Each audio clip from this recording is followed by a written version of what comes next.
Je suis rentré d'un voyage d'affaires pour trouver les meubles de mon frère dans mon salon et son nom sur ma boîte aux lettres. Maman a dit que je pouvais avoir la maison, tu n'es jamais ici, a-t-il haussé les épaules. Je lui ai donné jusqu'à dimanche pour partir, puis j'ai passé l'appel qui allait le garantir. Je m'appelle Waverly, j'ai 31 ans, et j'avais passé 4 ans à transformer une maison d'artisan des années 1920 en ruine en la seule chose au monde qui m'appartenait entièrement. Mon frère y vivait depuis 11 jours. Il n'avait toujours aucune idée de ce que je faisais dans la vie. Laissez-moi revenir à ce mardi, car la boîte aux lettres n'était que le début. Je suis inspectrice de pont de profession. Intégrité structurelle, capacité de charge, fatigue, fissure. Ça semble ennuyeux jusqu'à ce que vous compreniez que tout mon travail consiste à trouver ce qui est sur le point de céder avant que quiconque ne puisse le voir. J'avais été dans un autre état pendant 3 semaines, à 12 mètres sous une rivière sur une plateforme suspendue, à vérifier une travée qui supportait 19 000 voitures par jour. C'est pour ça que je voyage. C'est pour ça que je ne suis jamais là. Parce que le travail qui a construit cette maison s'est fait ailleurs. Je me suis tenu sur mon propre porche ce soir-là et j'ai fait ce que je fais toujours. Je me suis arrêté. J'ai regardé. J'ai lu la structure de ce qui était en face de moi. La lumière du porche était sur une minuterie que je n'avais pas réglée. Il y avait un paillasson qui disait « Bienvenue chez les Kingsley ». Le nom de famille de la fiancée de mon frère, orthographié en faux or. Mes jardinières, celles que j'avais construites en cèdre de récupération, avaient disparu. À leur place, 2 bacs en plastique remplis de baskets de quelqu'un. La porte n'était pas verrouillée. Je veux vous dire que j'ai ressenti de la rage. Ce n'était pas le cas. Pas encore. J'ai ressenti le froid exact que je ressens lorsque je pose ma main sur une poutre et que je sais, avant même que les jauges ne le confirment, qu'elle supporte plus que ce pourquoi elle a été conçue. Trevor, ai-je dit. Il est sorti de la cuisine. Ma cuisine. 28 ans. Une barbe de 3 jours. Portant un t-shirt d'une salle de sport pour laquelle je n'ai rien payé. La tasse de ma grand-mère à la main. Celle avec la fissure que je n'avais jamais laissé personne d'autre toucher. Il n'avait pas l'air coupable. C'est la partie à laquelle je reviens sans cesse. Il avait l'air dérangé. Tu aurais pu appeler, a-t-il dit. Je t'aurais dit de ne pas passer. Passer chez moi. Derrière lui, à travers l'embrasure de la porte, je pouvais voir le mur où j'avais accroché 16 photos encadrées de la rénovation. Avant, pendant, après. Chacune d'entre elles était face contre terre dans un carton. C'est la première chose que j'ai comprise. Ils ne l'avaient pas seulement fait emménager. Ils avaient commencé à effacer toute trace de ma présence ici. Et je n'étais encore qu'au début de mes surprises. Voici ce que vous devez savoir sur ma famille, et je serai bref car cette histoire ne se déroule pas dans le passé. Nous étions 2. Trevor était le fils. J'étais la fille qui était retombée sur ses pieds, ce qui dans la bouche de ma mère n'a jamais été un compliment. Cela signifiait n'a besoin de rien. Cela signifiait ne peut être ignoré sans risque. Quand Trevor a détruit une voiture à 19 ans, mes parents ont refinancé leur propre maison pour couvrir les frais. Quand j'ai payé mes études d'ingénieur en travaillant 2 emplois, ma mère a dit aux parents que j'avais toujours été si indépendante, sur le ton que vous utiliseriez pour un chat errant qui a cessé de venir. Je ne dis pas cela pour susciter la sympathie. Je le dis pour que vous compreniez l'arithmétique qui sous-tendait silencieusement tout. Dans notre famille, le besoin était de l'amour, et j'avais commis le péché impardonnable de n'avoir besoin de rien. Alors, j'ai construit quelque chose qui avait besoin de moi. La maison était une épave quand je l'ai achetée. Fondation fissurée. Câblage à boutons et tubes, un trou dans le toit à travers lequel on pouvait voir le ciel. Tout le monde m'a dit de la raser. J'ai passé 4 ans et chaque dollar de libre à mettre mes mains sur chaque centimètre carré de cette maison. Je sais quelle solive j'ai doublé. Je connais le jour où j'ai finalement fait respirer les planchers d'origine. Je connais la maison comme je connais ma propre colonne vertébrale. Elle était à moi. Acte de propriété, hypothèque. 4 ans de samedi. À moi. Et un mardi de mai, je suis rentré pour découvrir que ma mère l'avait donné comme si c'était un plat à gratin qu'elle avait décidé que quelqu'un d'autre pourrait utiliser davantage. Où est maman, ai-je demandé à Trevor. Il a souri. Elle voudra te parler. Elle n'arrête pas de dire que tu comprendrais. Une pause. Tu ne vas pas rendre les choses bizarres, hein?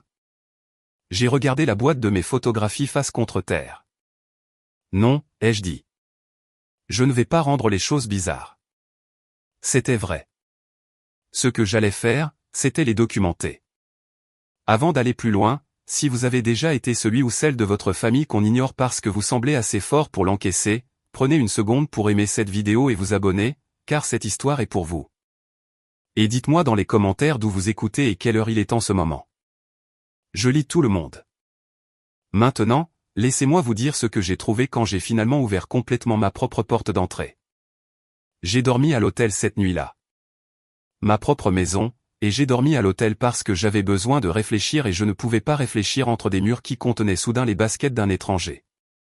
Je n'ai pas appelé ma mère en hurlant. Je veux être honnête sur la banalité du premier vrai geste, car tout le monde s'attend à la confrontation, et la confrontation n'est jamais là où l'on gagne.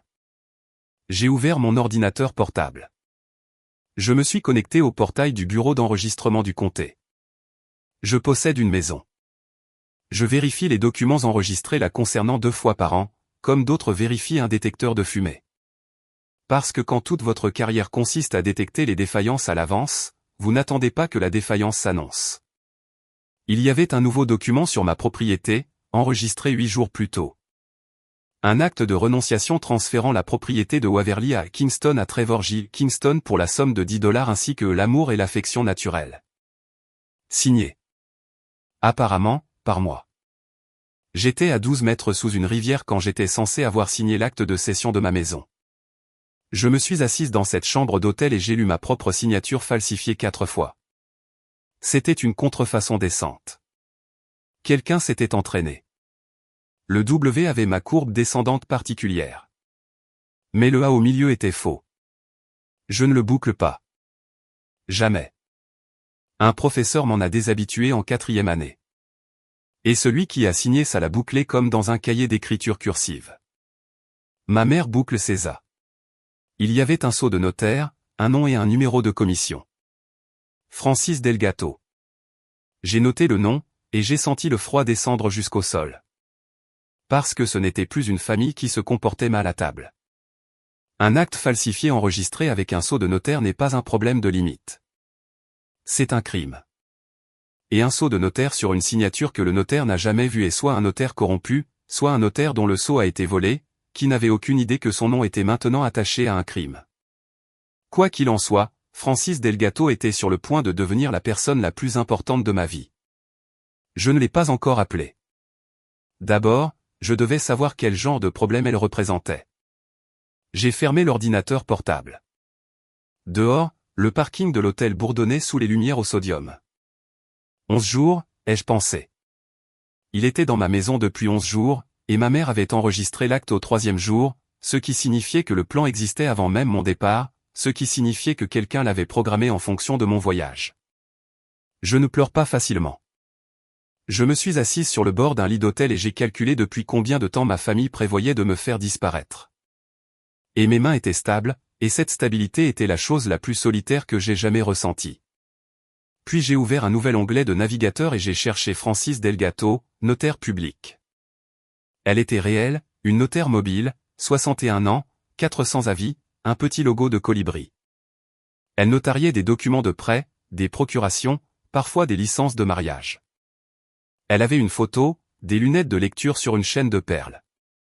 Le genre de visage qui a vu 1000 personnes signer 1000 choses et se souvient quand une main hésite. Je ne pensais pas que cette femme avait sciemment apposé son sceau sur un acte falsifié. Pas avec 400 avis et un colibri. Alors j'ai fait la deuxième chose ennuyeuse et décisive. J'ai pris une capture d'écran de l'acte enregistré, du sceau, du numéro de commission. Et puis je ne lui ai pas envoyé de mail, car on ne donne pas les munitions à quelqu'un avant de savoir de quel côté se trouve le pistolet.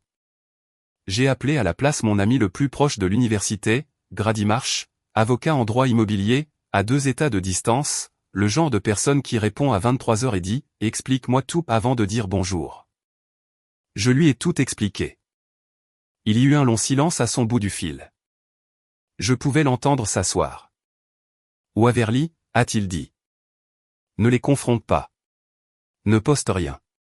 N'envoie même pas un texto à ton frère avec le mot off-road. En ce moment, tu es la seule personne à savoir que tu sais. C'est la position la plus puissante dans laquelle tu seras jamais. Ne la gâche pas pour la satisfaction de crier. Je lui ai donné jusqu'à dimanche pour partir, ai-je dit. Pourquoi dimanche? Je lui ai parlé du paillasson. Chez les Kingsley, la famille de la fiancée de mon frère. Ils organisent une fête de fiançailles, ai-je dit. Chez moi, dimanche. Trevor la présente à ses parents comme la sienne. Grady est resté silencieux à nouveau. Alors dimanche, a-t-il dit lentement, n'est pas ton problème. Dimanche est ta scène. Mais on ne construit pas une scène en prévenant tout le monde qu'elle existe. J'ai regardé par la fenêtre le parking. Dis-moi ce que tu as besoin que je fasse, ai-je dit. Il m'a dit que ça prendrait 3 jours. Et la première chose sur la liste n'était pas le shérif, pas un procès, pas une dispute. La première chose sur la liste était un colibri. Francis Delgato a accepté de me rencontrer dans un restaurant. Je lui ai seulement dit que son sceau de notaire apparaissait sur un document et que je voulais confirmer qu'il s'agissait bien du sien. Les notaires prennent cela au sérieux. C'est toute leur vie professionnelle. Elle était là avant moi, des lunettes de lecture sur la chaîne de perles, un journal finement relié sur la table devant elle. Je veux être prudente ici, car je sais à quoi cela ressemble. Le professionnel providentiel qui arrive pour sauver la situation. Francis ne m'a pas sauvé. Francis était une femme qui a découvert, de l'autre côté d'une table en formica, que quelqu'un avait transformé son nom en arme et est devenu très calme. J'ai fait glisser la capture d'écran. Elle a regardé le sceau. Elle a regardé le numéro de commission. Puis elle a ouvert le journal relié. Chaque notaire en tient un. Un enregistrement chronologique de chaque signature qui l'authentifie, avec la date, le document, l'identification du signataire. Elle a parcouru une page avec son doigt, a tourné en arrière, l'a parcouru à nouveau. Je n'ai pas notarié ceci, a-t-elle dit. Vous en êtes sûr? Le 9 avril, elle a tapé sur le journal. J'étais dans le comté d'Ashford à notarier un refinancement pour un couple nommé les Hollisté toute la journée. J'ai leurs empreintes digitales. J'ai mon journal de kilométrage. Elle a levé les yeux vers moi et sa voix ne s'est pas élevée, mais quelque chose derrière ses yeux l'a fait. C'est mon numéro de commission. Ce n'est pas l'empreinte de mon sceau. Regardez, mon colibri se trouve à gauche du sceau. Celui-ci est centré. Quelqu'un a fait une copie de mon sceau. Une mauvaise copie. Alors, c'est falsifié 2 fois, ai-je dit. Ma signature est votre sceau. Francis Delgato a enlevé ses lunettes et les a pliées très délibérément. La façon dont on range quelque chose pour lequel on aura besoin de ses 2 mains. Jeune femme, a-t-elle dit, je suis notaire depuis 22 ans. Savez-vous ce que vaut mon sceau? Il vaut que lorsque je la pose, un étranger peut faire confiance à un morceau de papier. C'est tout le produit. Elle a posé les lunettes sur la table. Quelqu'un a contrefait ma confiance. Dites-moi ce dont vous avez besoin et dites-moi qui l'a fait, et je saurai où que vous ayez besoin que je sois. Je n'avais pas demandé cela. Je veux que vous compreniez. Je suis venu pour une confirmation et j'ai trouvé une alliée que je n'avais pas méritée et que je n'aurais pas pu fabriquer. Dimanche, ai-je dit. J'ai besoin de vous dimanche. Elle l'a écrit dans le journal. Là, dans l'enregistrement chronologique de tout ce qu'elle avait jamais authentifié. Elle a écrit mon nom et la date. Mettez la vidéo en pause 1 seconde. Que pensez-vous que ma mère croyait pouvoir faire en s'en sortant? Que je ne vérifierais jamais les registres du comté? Que je laisserais simplement passer tranquillement, comme j'avais tout laissé passer pendant 31 ans? Dites-moi votre hypothèse avant que je vous montre à quel point elle avait tort. Je dois vous parler de l'appel téléphonique, car le titre l'a promis et je tiens mes promesses. Les gens supposent que l'appel qui allait tout garantir était à la police. Ce n'était pas le cas. Pas en premier. On ne commence pas par le shérif. On commence par la chose qui rend le shérif inévitable. J'ai appelé le bureau de l'enregistreur des actes et j'ai demandé comment signaler un instrument enregistré frauduleusement. Le commis, un homme fatigué et gentil nommé Osgood, qui avait clairement déjà fait face à cette horreur exacte, m'a guidé à travers l'alerte à la fraude immobilière et le processus d'affidavit. Il m'a également dit quelque chose qui a changé la forme de mon dimanche. L'acte de renonciation est enregistré, a-t-il dit, mais l'enregistrement ne le rend pas valide. Il le rend simplement public. Si la signature est falsifiée, cet acte est nul dès le départ. Votre propriété n'a jamais changé de main. Légalement, vous possédez cette maison aujourd'hui exactement autant que vous la possédiez avant que cela ne soit déposé. J'ai fermé les yeux. Donc, ce n'est pas un propriétaire, ai-je dit. Ce n'est même pas un locataire. S'il y vit sans votre permission, et qu'il n'y a pas de bail, a dit Osgood, ce n'est pas une question d'expulsion. C'est une intrusion. Un animal différent, un animal plus rapide. C'était l'appel, ou le début. Parce qu'au moment où j'ai su que Trevor était un intrus et non un locataire, tout le jeu a basculé. Un propriétaire doit expulser un locataire. Avis de 30 jours, date de tribunal, des mois. Mais on n'expulse pas un intrus. On le fait enlever. Et on n'a pas à avertir un intrus de sa venue. J'ai remercié Osgood. J'ai déposé l'affidavit. Puis j'ai passé le deuxième appel, à la division civile du shérif du comté. Et j'ai appris le nom de l'adjoint Callahan. Et j'ai appris qu'un adjoint peut accompagner un propriétaire vérifié pour expulser un occupant non autorisé, mais qu'il préfère de loin le faire proprement, avec des papiers en main, idéalement pas au milieu d'une fête pleine d'inconnus. Quand pensiez-vous faire cela, a demandé la régulatrice. J'ai regardé mon calendrier. Dimanche 14h il brillait, dans l'hypothèse de ma mère que je ne le découvrirais jamais à temps. Dimanche, ai-je dit. En début d'après-midi. Il y aura des gens. J'aimerais que ce soit géré avec dignité si possible. Pour qui, a-t-elle demandé. J'y ai réfléchi honnêtement. Pour ceux qui ne savaient pas, ai-je dit. Mercredi, ma mère m'a appelé. J'ai laissé sonner 2 fois pour ne pas donner l'impression que j'attendais l'appel. La voix de Grady était dans ma tête. Tu es la seule à savoir que tu sais. Chérie, chaleureuse, beurrée. Ma mère a une voix qu'elle utilise pour les funérailles et pour demander des faveurs, et j'ai passé ma vie incapable de les distinguer. Trevor a dit que tu étais passé.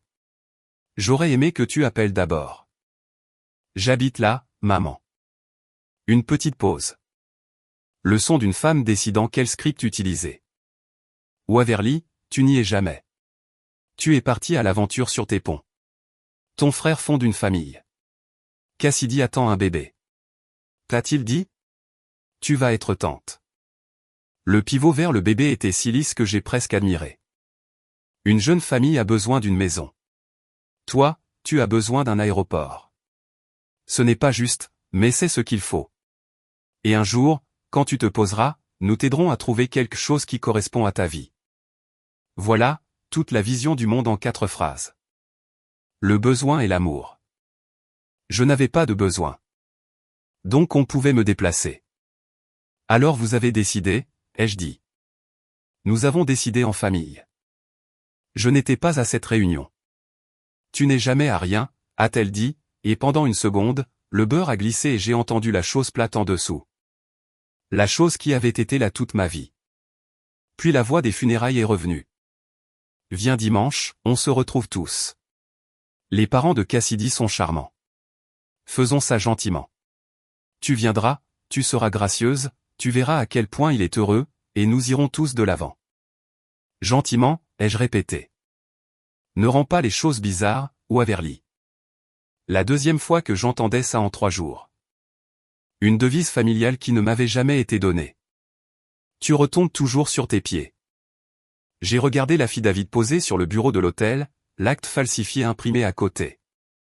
Le nom de Francis Delgato écrit dans mon carnet à côté du mot au dimanche. Je serai là, ai-je dit. Je ne manquerai ça pour rien au monde. J'ai raccroché avant que ma voix ne puisse faire quoi que ce soit que je n'avais pas autorisé. Puis je suis resté assise très immobile et je me suis permis de ressentir une chose jusqu'au bout, pendant exactement 1 minute. Pas la colère. Sous la colère. La petite fille qui continuait de mettre la table pour une famille qui commençait toujours à dîner sans elle. Puis la minute s'est terminée. J'ai ouvert mon ordinateur portable et j'ai commencé à construire dimanche. Je suis retourné à la maison jeudi, en plein jour, parce que je la possédais et parce que Grady m'avait dit d'établir officiellement que j'étais présente et qu'on me refusait l'accès à ma propre propriété.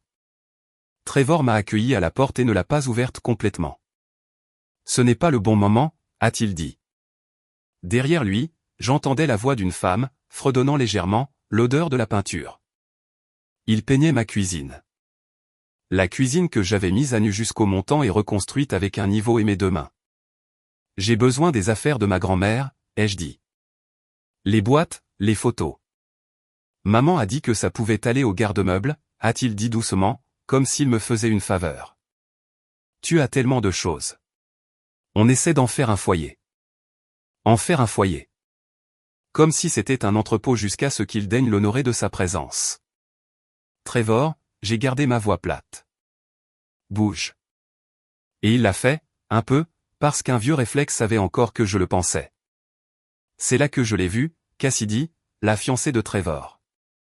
Elle est sortie de la cuisine avec un rouleau à peinture et un ventre qui commençait à peine à s'arrondir sous sa chemise, et un sourire si ouvert et sans défense qu'il m'a coupé le souffle. Elle n'avait aucune idée. Je l'ai su en 1 seconde. Quoi que mon frère soit, cette femme se tenait dans une maison qu'on lui avait dit être la sienne, peignant une chambre d'enfant, et elle ne savait pas que les murs étaient volés. Tu dois être au Waverly. Elle a traversé la pièce et m'a serré dans ses bras avant que je puisse l'arrêter. Trevor parle de toi tout le temps. La célèbre sœur ingénieure. Merci beaucoup pour ça. Je le pense vraiment. Nous n'aurions jamais pu nous permettre un endroit comme celui-ci. Ceci, elle voulait dire le cadeau. Elle pensait que je le leur avais donné. Par-dessus son épaule, le visage de Trevor s'est crispé.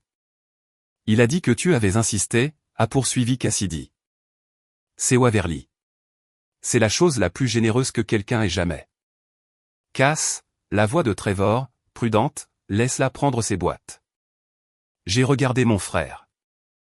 Il m'a regardé et pour la première fois, il y avait autre chose que de l'ennui dans ses yeux. Il y avait un avertissement. Ne fais pas ça. Il avait dit à sa fiancée enceinte que sa sœur leur avait gentiment offert une maison. Il avait construit toute sa nouvelle vie sur un mensonge, et il se tenait là, me défiant de le démolir devant elle. J'ai pris 2 boîtes des affaires de ma grand-mère. J'ai serré Cassidy dans mes bras parce que rien de tout cela n'était de sa faute et je suis parti.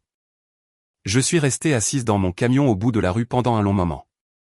La partie la plus cruelle n'était pas le vol. Je pouvais combattre le vol. La partie la plus cruelle était qu'ils avaient enveloppé le vol dans une femme qui était gentille et avait utilisé son ventre comme un bouclier, de sorte que quiconque riposterait aurait l'air de se battre contre elle. Ma mère n'est pas une personne simple. Je lui accorde cela. Mercredi soir, ma cousine Ria m'a appelé. Ria et moi n'avons jamais été proches. Elle est du côté de ma mère. Famille bruyante, grande fête. Mais elle avait toujours eu une conscience qui devançait sa loyauté d'une demi-seconde, et cela la rongeait clairement. Je dois te dire quelque chose, a-t-elle dit. Et puis tu pourras être en colère contre moi de ne pas l'avoir dit plus tôt. Elle m'a raconté. Depuis Pâques, des semaines avant même que je ne parte pour ce pont, ma mère racontait à la famille une histoire selon laquelle j'avais déménagé définitivement hors de l'État, que la maison était vide, un monument à mon égoïsme. Toute une maison gaspillée alors que mon frère louait un 2 pièces avec un bébé en route. Que je l'avais quasiment abandonné. Il y a un texto de groupe, a dit Ria. Celui de la famille où tu n'es pas. Ta mère a lancé l'idée depuis des semaines. Ne serait-ce pas juste si Trevor reprenait la maison, construisant le vote. Au moment où tu es parti, tout le monde croyait déjà que c'était pratiquement décidé. Personne ne pensait qu'il volait quoi que ce soit. Il pensait qu'il corrigeait quelque chose. J'ai digéré ça. C'était pire qu'un vol. Un vol est un instant. Ceci était une campagne. Des mois de narration silencieuse, goutte à goutte, jusqu'à ce que toute une famille soit amenée à la conclusion que ma maison n'était pas vraiment la mienne, et mon absence n'était pas vraiment du travail. Pourquoi tu me le dis maintenant, ai-je demandé. Parce que j'ai vu le paillasson, a dit Ria. Chez les Kingsley. Et je me suis dit, elle ne fait pas au mieux de quoi que ce soit. Elle a planifié ça. Elle a attendu que tu sois littéralement sous l'eau pour le rendre réel. Une pause. Ce n'est pas faire au mieux d'une mauvaise situation. C'est juste de la patience. Je l'ai remercié. Je le pensais. Puis j'ai raccroché et j'ai fait la chose la moins dramatique et la plus importante de ma semaine. Je me suis rendu au bureau des registres du comté le lendemain matin, j'ai fait la queue sous des néons derrière un homme qui contestait une contravention de stationnement, et j'ai payé 11 $ pour une copie certifiée de l'acte de propriété original, le vrai. Mon nom, la vraie signature, la date d'il y a 4 ans, le sceau en relief, le greffier du comté, toute l'autorité de l'État pressée sur une seule page. Je l'ai glissé dans un dossier et j'ai senti quelque chose se stabiliser. Parce qu'une campagne de dénigrement est une histoire, et les histoires sont fortes jusqu'à ce qu'un document certifié entre dans la pièce. Ma mère avait passé 2 mois à construire un récit à partir de dîners, de textos de groupe et de soupirs. J'avais une page qui s'en fichait complètement. Cette page allait rester tranquillement dans mon sac jusqu'à dimanche. Le greffier qui l'a tamponné, Osgood encore, l'homme fatigué et gentil, me l'a rendu en lisant mon visage. La famille, a-t-il dit. La famille. Il a hoché la tête comme un homme qui avait vu tout le catalogue. Faites tout certifier, a-t-il dit. Les sentiments changent. Le papier, non. Puis, plus bas. Et quoi qu'ils aient raconté à tout le monde sur vous. Un tampon bat une histoire à chaque fois. Il faut juste être dans la pièce quand ça compte. Être dans la pièce quand ça compte. J'avais passé ma vie à être commodément ailleurs. Pas dimanche. Je suis allé chez mes parents jeudi soir, pas pour négocier. Grady avait une règle, ne jamais négocier avec des gens qui pensent avoir déjà gagné. Mais je voulais regarder mon père en face et lui donner une seule chance d'être un homme différent de ce que je savais qu'il était. Il était dans le garage, triant des vis dans une boîte de café, comme il l'avait fait toute mon enfance pendant que les vraies conversations se déroulaient sans lui. Papa. Waverly. Il n'a pas levé les yeux. Ta mère a dit que tu étais difficile. Quelqu'un a falsifié ma signature sur un acte de propriété. Sa main s'est arrêtée au-dessus de la boîte de café, juste une seconde. Puis elle a continué à bouger, vis par vis. Tink, tink, tink dans la boîte. Nous sommes tes parents, a-t-il dit. Nous savons ce qui est juste, même quand tu ne le sais pas. Cette maison, c'est plus qu'une personne n'en a besoin. Ton frère attend un bébé. Tink. Nous avons décidé à quoi elle servirait. Nous avons décidé à quoi elle servirait. À propos d'une maison avec mon nom sur l'acte et mon sang dans les cloisons sèches. Vous avez enregistré un document qui dit que je l'ai vendu à Trevor pour 10 $, ai-je dit. Je n'ai pas signé ça. Vous savez que non. Il m'a finalement regardé. Et voilà le truc. Je dois être juste à ce sujet, car je vous ai promis la vérité et non une caricature. Mon père croyait qu'il était le raisonnable. Il le croyait sincèrement. Dans son esprit, il était un homme qui faisait des maths familiales difficiles, redistribuant de l'enfant qui avait trop à l'enfant qui avait trop peu, et j'étais égoïste de remarquer la méthode. Tu dois toujours avoir raison, a-t-il dit, fatigué. C'est ton problème. Tu ferais exploser toute cette famille pour une signature. Pour un crime, ai-je dit. Pour ta fierté. Il a posé la boîte de café. Rentre chez toi, Waverly, où que ce soit de nos jours. J'ai regardé mon père un long moment. J'étais venu pour lui offrir une porte. Il a regardé la porte et est retourné à ses vis. D'accord, ai-je dit. C'était tout. D'accord. Il pensait avoir gagné la conversation. Il n'a pas compris que je n'étais pas venu pour la gagner. J'étais venu pour la clore. Sur le chemin du retour, j'ai senti le dernier fil se détendre. Une partie de moi, la partie qui met la table, avait encore espéré que l'un d'eux dirait « nous avons eu tort ». Maintenant, cette partie était silencieuse. Pas morte, juste silencieuse.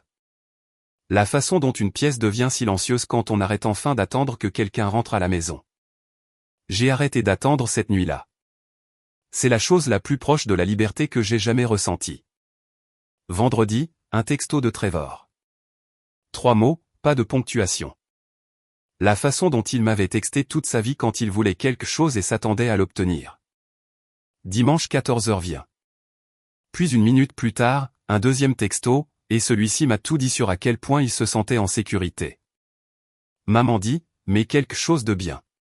Les parents de Cass sont chics. Ne nous embarrasse pas. Ne nous embarrasse pas. Dans ma maison, sur l'acte qui porte mon nom, j'ai répondu un seul mot. J'arrive. Puis j'ai posé le téléphone face contre bureau. de la même manière qu'ils avaient posé mes photographies face contre terre dans une boîte, et je suis retourné travailler sur dimanche.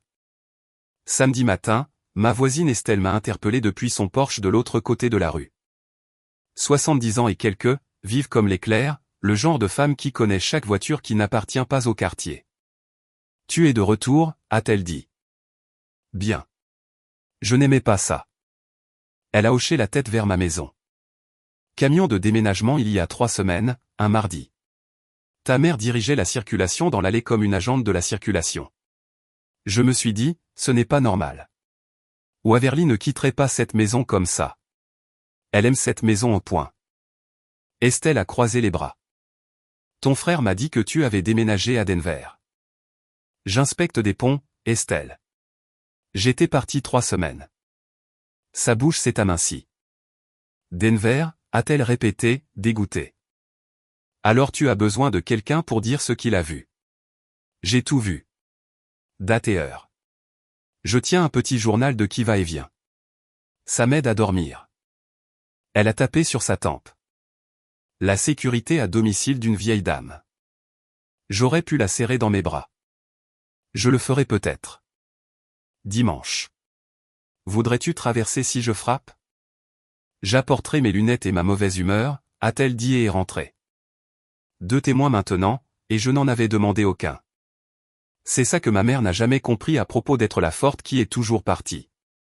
Les gens qui regardent vraiment, qui remarquent vraiment. Ce n'était jamais la famille. C'était la notaire et la femme de l'autre côté de la rue. C'est ici que je dois ralentir et vous dire la vérité sur mon samedi, car j'ai failli ne pas le faire de la bonne manière. Tout était prêt. Francis Delgato avait son journal de notaire, son journal de kilométrage et une impression du refinancement des holistés qui la plaçait à 65 km de distance le jour où son sceau était censé être apposé sur mon acte. Grady avait rédigé une lettre de 2 pages. Langage simple, pas de menace, juste l'acte de renonciation enregistré, la falsification, le mot nul. L'adjoint Callahan était prévu pour 14h15 dimanche, 15 minutes après le début de la fête, pour expulser un occupant non autorisé d'une propriété que je pouvais prouver m'appartenir. J'avais tout. Et samedi après-midi, je me suis assise dans mon camion devant la maison et j'ai regardé Cassidy monter une table pliante sur mes marches d'entrée, une main sous son ventre, et je n'ai pas pu me résoudre à tourner la clé. Parce que voici ce que je voyais sans cesse. Pas le visage de ma mère quand il s'effondrerait. Pas celui de Trevor. Je voyais celui de Cassidy. Je voyais une femme gentille découvrir devant ses propres parents que la maison dans laquelle elle peignait une chambre d'enfant avait été volée, que son fiancé était un menteur, que la belle-sœur généreuse était en fait la personne qui l'avait volée. Je voyais sa main sous ce ventre. Je ne voulais pas gagner comme ça. Je veux être honnête sur le fait que pendant environ 1 heure, j'ai sérieusement envisagé de plier, de leur laisser, de prendre la perte et de garder les mains propres en me disant qu'être la plus grande personne était la même chose qu'être libre. J'ai appelé Grady. Je lui ai dit que je pensais abandonner. Il est resté silencieux. Puis il a dit quelque chose auquel j'ai pensé tous les jours depuis. Waverly, tu ne décides pas si Cassidy sera blessé. On lui a déjà menti. C'est arrivé sans toi. Tu ne décides que si elle découvre la vérité pendant qu'elle peut encore faire quelque chose avec, ou après s'être mariée dedans. Une pause. La gentillesse, ce n'est pas le silence. La gentillesse, c'est le timing. La gentillesse, c'est le timing. J'ai réfléchi à ça et j'ai compris la différence entre la vengeance et la réparation. La vengeance serait de tout faire exploser au moment le plus bruyant possible, devant tout le monde, pour le plaisir de l'explosion. La réparation serait de laisser la vérité arriver avec des témoins, une trace écrite et un adjoint, de sorte que lorsqu'elle atterrirait, elle atterrirait comme un fait, indéniable, indiscutable, et Cassidy aurait la seule chose que ma famille m'avait refusée toute ma vie. Une vision claire de ce qui lui arrivait réellement. J'ai décidé que je ne ferai pas de spectacle. Je ne ferai pas de discours. Je laisserai les documents et les professionnels parler, et je protégerai Cassidy à l'intérieur de la vérité, pas d'elle. J'ai donc passé le reste du samedi à le construire de manière discrète. Je l'ai étalé sur le lit de l'hôtel comme un kit d'inspection, car c'est la seule façon que je connaisse de tenir une chose qui me fait peur. L'acte de propriété certifié dans un dossier. Les 2 actes de renonciation falsifiés imprimés et agrafés. La photo du journal de Francis. La lettre de 2 pages de Grady. Une seule fiche avec l'ordre de l'après-midi écrit de ma propre main. Pas un discours, juste une séquence, la façon dont on liste le chemin de charge d'un pont pour savoir quel élément supporte quoi et dans quel ordre il cède. J'ai appelé Grady une dernière fois pour vérifier la séquence. Il l'a parcouru avec moi, calme, précis. Et puis, parce qu'il me connaît depuis que nous avions 19 ans et étions fauchés, il a dit « Eh, ça va ? Vraiment, ça va ?» Et je me suis surprise. Je lui ai parlé de ma grand-mère. Elle avait vécu toute sa vie dans une maison qu'elle louait parce que sa propre mère avait tout laissé aux fils et rien aux filles. Et elle disait qu'une femme devrait posséder une chose en pleine propriété, une chose avec son nom sur le papier, avant de faire confiance à qui que ce soit avec son cœur. Quand j'ai acheté l'épave sur Linan Street, elle a été la seule à ne pas me dire de la raser. Elle est venue la première semaine, s'est tenue dans la pièce avec le trou dans le toit, a regardé le ciel qui passait à travers, et a dit « Bonne ossature. Comme toi. » Elle est morte avant que les planchers ne soient terminés. Sa tasse, celle qui est fissurée, est la seule chose d'elle que j'ai. C'est à elle qu'ils l'ont pris, ai-je dit à Grady. Pas seulement à moi. À elle. La seule personne qui m'ait jamais dit de posséder quelque chose avant de faire confiance à qui que ce soit. Grady est resté silencieux. Puis il a dit, alors dimanche, c'est pour elle aussi. Lis la séquence. Fais confiance au papier. Laisse-les parler en premier. J'ai lu la séquence une dernière fois. J'ai mis les dossiers dans mon sac. J'ai posé la tasse fissurée sur la table de chevet où je pouvais la voir. Pendant 1 heure, je me suis sentie presque prête, presque légère. J'ai même ri une fois à une bêtise que Grady a dite sur mon écriture qui ressemblait à un sismographe ayant une mauvaise journée. C'était la dernière heure facile que j'aurais. Puis, à 21 h samedi, tout s'est effondré. Mon téléphone a sonné. Adjoint Callahan, division civile. Une voix différente. Le superviseur du week-end. Mademoiselle Kingston. Je vous appelle au sujet de votre présence civile de demain. Une pause que je n'ai pas aimée. Nous avons un problème. Quelqu'un a déposé une réclamation concurrente sur la propriété cet après-midi. Un acte de renonciation enregistré le transférant à un Trevor Kingston. Tant que la propriété n'est pas claire, nos adjoints ne peuvent pas expulser un occupant qui a un acte enregistré à son nom. C'est maintenant un litige de titre. C'est un tribunal, pas une intervention. La pièce a basculé. Cet acte est falsifié, ai-je dit. J'ai déposé un affidavit de fraude mercredi. Je vois l'affidavit. Je vois aussi un acte enregistré. Sur le papier, madame, il y a 2 propriétaires qui revendiquent cette maison, et ce n'est pas notre travail de décider lequel est le vrai. Un juge le fait. Ça pourrait prendre des semaines, des mois. Pas méchant, juste inflexible. Je suis désolé. Je ne peux pas envoyer un adjoint dans une fête de famille pour arbitrer un combat de titre. Si ça tourne mal, c'est notre responsabilité. J'ai raccroché et je suis resté assise dans le noir. Il m'avait battu à plate couture sur le papier.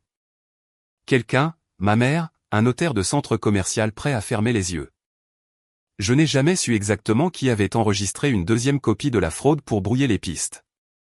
Non pas parce qu'elle était plus réelle, mais parce que 2 actes falsifiés ressemblent à un litige pour un superviseur de week-end fatigué, au lieu d'un crime. Et les litiges vont à la machine lente. Des mois.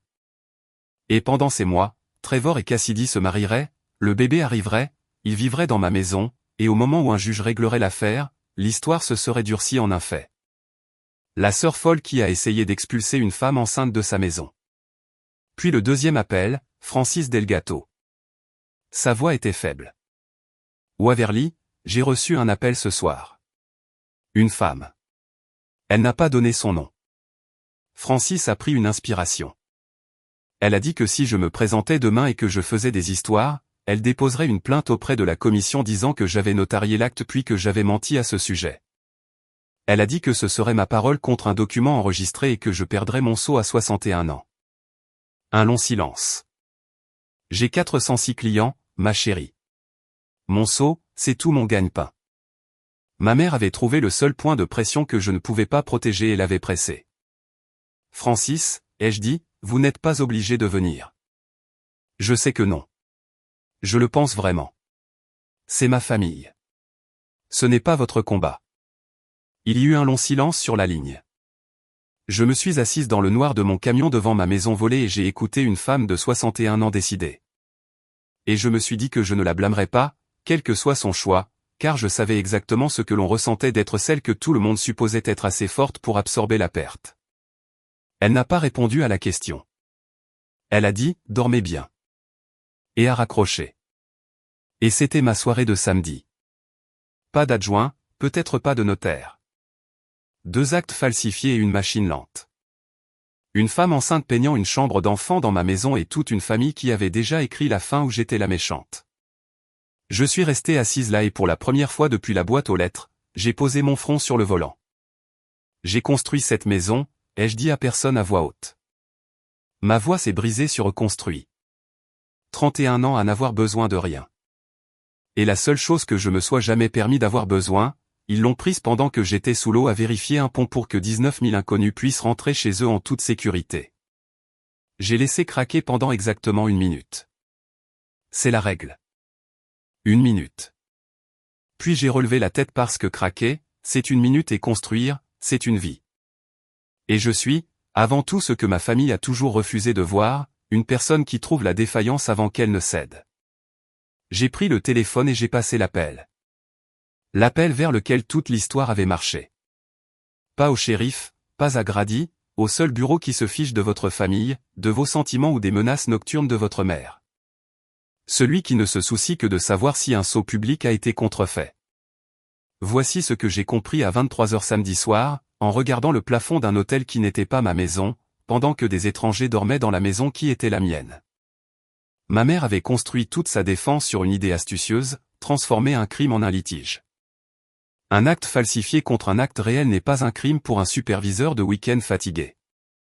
Ces 2 voisins qui se disputent une clôture et la loi recule lentement en disant « Portez ça devant un juge ». Elle avait compté là-dessus. Elle avait compté sur la lenteur de la machine, sur ma solitude et sur le fait que la salle serait de son côté. Elle avait fait une erreur. Elle n'arrêtait pas de penser que c'était une maison. Ce n'était plus une maison. À la seconde où elle a apposé une copie contrefaite du sceau de Francis Delgato sur un morceau de papier, elle a cessé de me voler. Elle a commencé à falsifier le sceau d'un officier public. Et ce n'est pas un litige familial dans aucun comté de ce pays. C'est l'affaire de l'État. La commission des notaires se fiche de savoir à qui appartient la maison. Ils se soucient que quelqu'un ait contrefait la seule chose qui fait fonctionner tout leur système. J'ai donc arrêté d'appeler des gens qui pouvaient discuter de la propriété. Et j'ai appelé les gens qui n'avaient qu'une seule question. Ce sceau est-il réel? Dimanche matin, 8h. J'ai joint la ligne de fraude de la division des notaires de l'État. Et puis, sur leur recommandation, un détective du comté nommé Bishop, qui travaillait sur les crimes financiers et avait dans sa voix la patience plate d'un homme qui a vu des familles se faire ça pendant 20 ans. Je lui ai envoyé 3 choses. L'acte de renonciation enregistré. L'entrée du journal de notaire de Francis Delgato pour le 9 avril, la plaçant à 65 km de là. Et une photo rapprochée de l'empreinte du sceau, le colibri centré là où celui de Francis se trouve à gauche. Il m'a rappelé en 19 minutes. 2 empreintes, a dit Bishop. 2 documents différents enregistrés à 8 jours d'intervalle. Même numéro de commission, même mauvais colibri. Ce n'est pas un litige de titre, Mademoiselle Kingston. C'est un sceau contrefait utilisé 2 fois. C'est mon affaire maintenant, pas celle de la division civile. Une pause. Vous avez dit qu'il y a un rassemblement à la propriété aujourd'hui.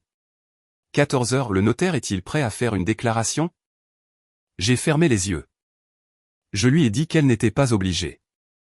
Redemandez-lui, a dit Bishop. Les gens vous surprendront quand il ne s'agira plus d'une maison mais de leur nom. Francis m'a appelé à 9h40.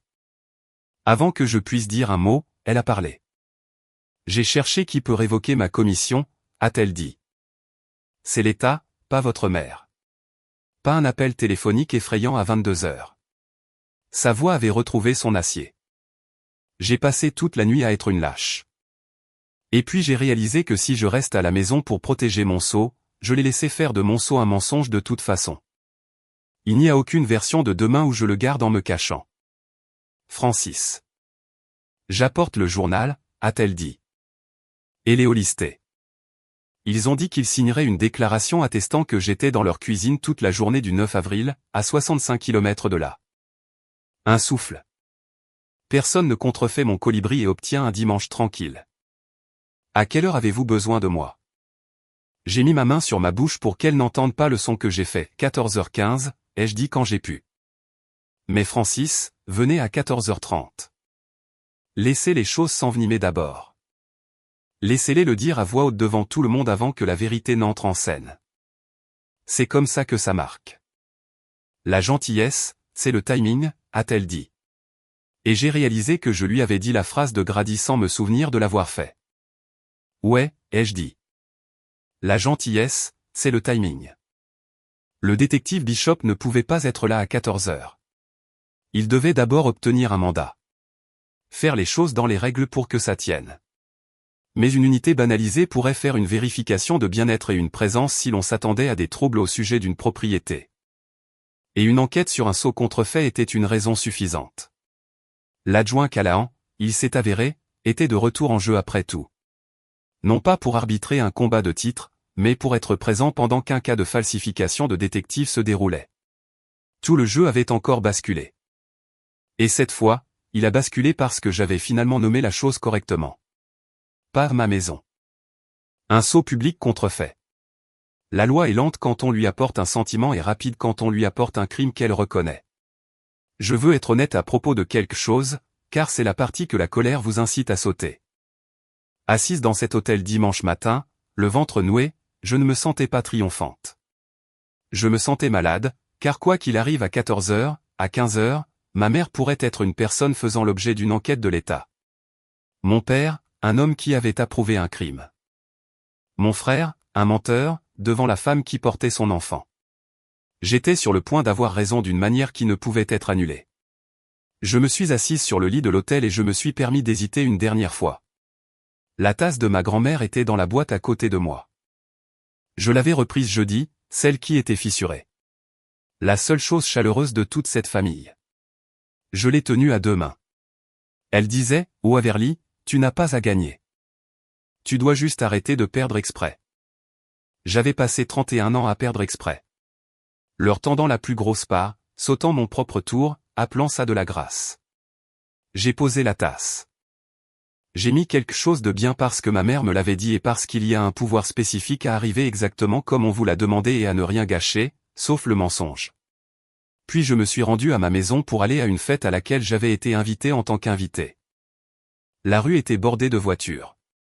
Je me suis garé à 2 maisons de là exprès pour que personne ne me voie arriver. Je pouvais l'entendre avant de le voir. De la musique de mon jardin.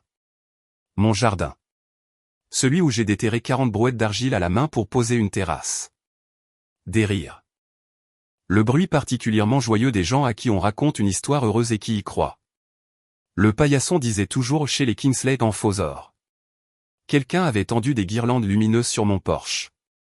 Des guirlandes bon marché, en plastique, pendantes. J'avais câblé ce porche moi-même. Je savais qu'il pouvait en supporter de vrai. À travers la fenêtre de devant, j'ai compté la pièce. Peut-être 22 personnes. Les parents de Cassidy, guindés et bien habillés, les Kingsley du paillasson, un groupe de mes parents, 2 tantes, une cousine, mon père dans sa seule bonne chemise, Cassidy dans une robe jaune, rayonnante, une main toujours posée sur son ventre, et ma mère au centre de tout. Tenant la cour près de la cheminée que j'avais reconstruite, brique par brique, un verre de vin à la main, arborant le visage qu'elle arbore quand tout se passe exactement comme elle l'a arrangé. Ma mère m'a vu à travers la fenêtre. Elle a souri. Elle a vraiment souri. Chaleureuse, victorieuse, certaine. Elle a levé son vin d'1 centimètre, un petit toast, comme pour dire « bonne fille ». Tu es venue gentiment après tout. Elle pensait que j'étais là pour me rendre. Je me suis tenu sur mon propre porche sous les lumières en plastique pendantes, et j'ai senti le froid s'installer, propre et total, comme il le fait à 12 mètres sous une rivière. Quand la jauge est enfin d'accord avec ce que ma main savait déjà. J'ai ouvert ma propre porte d'entrée et je suis entré dans ma propre maison. Et la pièce s'est tournée pour regarder l'invité. Waverly. La voix de ma mère a traversé la pièce, claire comme une cloche. Tout le monde, voici ma fille. Celle dont je vous ai parlé. Celle dont je vous ai parlé. 22 têtes se sont tournées. La mère de Cassidy, Madame Kingsley, Perle, coiffure soignée, m'a adressé le sourire que l'on donne à la déception familiale sur laquelle on a été briefé. L'ingénieur, a dit Madame Kingsley. Trevor nous a dit à quel point vous avez été généreuse. Voilà, exposé en public comme un couvert. L'histoire était déjà construite, et je me tenais à l'intérieur. Ma mère a traversé la pièce et a pris mon bras, l'a pris comme on prend un enfant qui pourrait s'égarer, et m'a dirigé vers la cheminée. Ma cheminée. Elle me présentait comme un accessoire dans sa pièce de théâtre. Nous sommes si contents que tu sois venu, a-t-elle murmuré, seulement pour moi, ses ongles légers sur mon avant-bras. Ne gâche pas tout. Regarde comme il est heureux. Trevor se tenait près de la cheminée, le bras autour de Cassidy. Il a levé un verre en me voyant. Pas coupable. Triomphant. Il pensait que ma présence était mon consentement. En fait, a annoncé ma mère en tapotant son verre de vin avec une bague. Puisque nous sommes tous là, je veux dire quelque chose sur la famille. La pièce s'est tue. Elle allait faire un discours dans mon salon sur la famille. Quand on élève des enfants, a-t-elle commencé, on apprend qu'ils ont des besoins différents. Certains enfants ont besoin de tellement de choses. Un regard chaleureux vers Trevor. Et certains enfants, un regard vers moi, affectueux, dévastateur, sont si forts qu'ils n'ont jamais besoin de rien du tout. Et la partie difficile d'être une mère, c'est de savoir être juste avec les deux. Dans la pièce, les gens ont hoché la tête. C'est un beau mensonge. C'est pourquoi ça marche. Ça sonne comme de la sagesse. Alors, quand Trevor et Cassidy nous ont parlé du bébé, a-t-elle poursuivi, nous avons pris une décision familiale de donner un foyer à cette jeune famille, parce que c'est ce qu'on fait. On donne de la force aux besoins. Elle a levé son verre vers moi. Et Waverly, avec sa grande carrière et toute sa vie. Elle a compris. N'est-ce pas, chérie? 22 visages se sont tournés vers moi, chaleureux, expectants, attendant que la fille forte hoche la tête et complète l'histoire. J'ai regardé ma mère.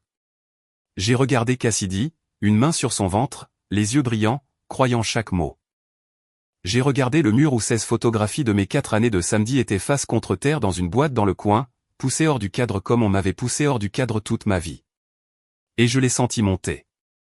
Le vieil entraînement, le réflexe de rendre les choses lisses, de prendre la plus petite part, de leur laisser l'histoire parce que maintenir la paix avait toujours été mon travail. Maman, ai-je dit. Ma voix était très basse. Elle a percé la pièce précisément parce qu'elle n'était pas forte. Tu as dit que j'avais compris. Je l'ai laissé planer. Je veux être sûr que tout le monde a entendu le mot que tu as utilisé. Donner. Tu as dit que vous leur aviez donné un foyer. Le sourire de ma mère n'a pas bougé, mais quelque chose derrière a bougé. Oui, a-t-elle dit. Nous l'avons fait. On ne peut pas donner ce qui n'est pas à soi, ai-je dit. La pièce n'a pas encore compris, mais la température a changé. Si vite. Un verre s'est arrêté à mi-chemin d'une bouche. Le père de Cassidy, qui souriait à ses chaussures, a relevé la tête. Waverly. La voix de ma mère a perdu sa chaleur comme un manteau glissant d'une chaise. Ce n'est pas le moment. C'est toi qui as choisi le moment, ai-je dit. C'est toi qui as choisi la pièce. Tu l'as mis sur le paillasson. Trevor s'est avancé, la mâchoire serrée. Ne fais pas ça. Pas devant Cass. Et là, ce fut le moment où la retenue a craqué. La seule fois où je leur ai laissé voir. Parce que je suis humaine, et parce qu'il avait utilisé la femme qu'il aimait comme un mur pour se cacher derrière. Pas devant Cassidy, ai-je répété, et ma voix a finalement tremblé une fois sur son nom. Tu veux dire la femme à qui tu as dit que je t'avais donné ma maison? Tu as mis son ventre entre toi et la vérité, Trevor. Tu l'as fait tenir ton mensonge pour que ce soit trop cruel pour moi d'y toucher. J'ai respiré, me suis calmé. J'ai été la personne que personne ne pouvait blesser parce que j'étais assez forte pour l'encaisser toute ma vie. J'en ai fini d'être la forte pour que le reste d'entre vous n'ait jamais à être honnête. Silence, le genre qui a du poids. La main de Cassidy s'était immobilisée sur son ventre. Elle regardait Trevor maintenant. Juste le regardant. Elle ment, a dit Trevor trop vite. Cass, elle. Elle a toujours été jalouse. Maman a dit qu'elle ferait ça. Jalouse de quoi? Ai-je demandé sincèrement, presque doucement. Il n'avait pas de réponse. C'est le truc avec l'histoire où je suis la sœur amère. Il faut que je veuille quelque chose. Et je ne voulais rien dans cette pièce, sauf qu'une femme gentille voit clair. Mon père a posé son verre. Waverly. Assez. Quoi que tu penses avoir. Ce n'est pas ce que je pensais avoir, papa. J'ai regardé l'horloge sur ma propre cheminée. 14h26. C'est Lee qui est sur le point de franchir cette porte. Pendant un moment, personne n'a bougé. Puis ma mère a fait le calcul plus vite que les autres, et je l'ai regardé essayer de clore le spectacle avant le dernier acte. Très bien, a-t-elle annoncé trop joyeusement, frappant une fois dans ses mains. Je pense que c'est assez de drame familial pour un après-midi. Laissons Trevor et Cassidy se reposer. Tout le monde, merci beaucoup d'être venu. Elle essayait de vider ma maison avant que la vérité ne puisse l'atteindre. De faire sortir les témoins par la porte. Si la pièce se dispersait, ce serait à nouveau sa parole contre la mienne, et elle avait toujours gagné ça. Personne n'a à partir, ai-je dit. Calme. J'ai appris qu'on n'a pas besoin d'élever la voix si on a arrangé la pièce pour que les faits le fassent à votre place. Mais vous voudrez peut-être rester, car dans environ 90 secondes, quelqu'un va vous expliquer à tous pourquoi ma mère est soudainement si pressée que vous partiez. Waverly, la voix de mon père, basse. Quoi que ce soit, assieds-toi, papa. Et il l'a fait. Mon père, qui avait dirigé cette famille depuis une boîte de café dans le garage toute ma vie, s'est assis sur mon canapé parce que pour la première fois, j'étais celle qui savait ce qui allait suivre. Trevor était devenu couleur de mastic. Il n'arrêtait pas de regarder la porte d'entrée comme si elle pouvait développer des dents. « Qui as-tu appelé » a-t-il dit. Plus une question maintenant. Une prise de conscience. Waverly. Qui as-tu appelé? J'ai regardé mon petit frère et je lui ai donné le seul avertissement que j'ai jamais donné à aucun d'eux. La seule personne, ai-je dit, qui se soucie moins de cette famille que toi. L'horloge sur la cheminée a fait tic-tac. 22 personnes se sont tenues immobiles dans une maison sur laquelle on leur avait menti. On a frappé à 14h31. J'ai ouvert ma propre porte. Francis Delgato se tenait sur le porche sous les lumières en plastique pendantes, des lunettes de lecture sur la chaîne de perles, son journal relié contre sa poitrine comme un cantique. Derrière elle, un couple aux cheveux gris que je n'avais jamais rencontré. Les Hollistés, l'air nerveux et résolu dans leurs habits du dimanche. Désolé, nous sommes en retard, a dit Francis assez fort pour être entendu. Trafic depuis le comté d'Ashford. 65 km, a-t-elle dit 65 km, de la manière dont on pose une pierre sur laquelle on a l'intention de construire. Le visage de ma mère a fait la chose que j'avais attendu 31 ans de voir. Il ne s'est pas effondré. Pas encore. Il a calculé. Ses yeux sont allés de Francis au journal, à moi, faisant les maths, cherchant la sortie. Qui est-ce? A demandé Madame Kingsley. Voici Francis Delgato, ai-je dit. Elle est notaire publique. Son nom figure sur l'acte que ma mère a enregistré pour transférer cette maison à mon frère. J'ai regardé Francis. Francis, avez-vous notarié un acte de renonciation transférant cette propriété de moi à Trevor Kingston le 9 avril? Francis a ouvert son journal. Elle n'a pas pressé. 22 personnes ont regardé une femme de 61 ans tourner les pages d'un carnet usé de restaurant et on pouvait entendre le papier. Le 9 avril, a-t-elle dit, j'étais dans la cuisine de Walter et Ruth Hollisté dans le comté d'Ashford, à notarier un refinancement hypothécaire de 9h du matin à 16h. Elle a tourné le journal vers l'extérieur pour que la pièce puisse voir l'entrée, la date, les empreintes digitales. Je n'ai jamais rencontré Waverly Kingston avant cette semaine. Je n'ai assisté à sa signature sur rien. Je n'ai pas notarié cet acte. Quelqu'un a mis une copie contrefaite de mon sceau dessus. C'est absurde, a dit ma mère, vive, rapide. C'est un document légal. Il est enregistré. Il est tamponné.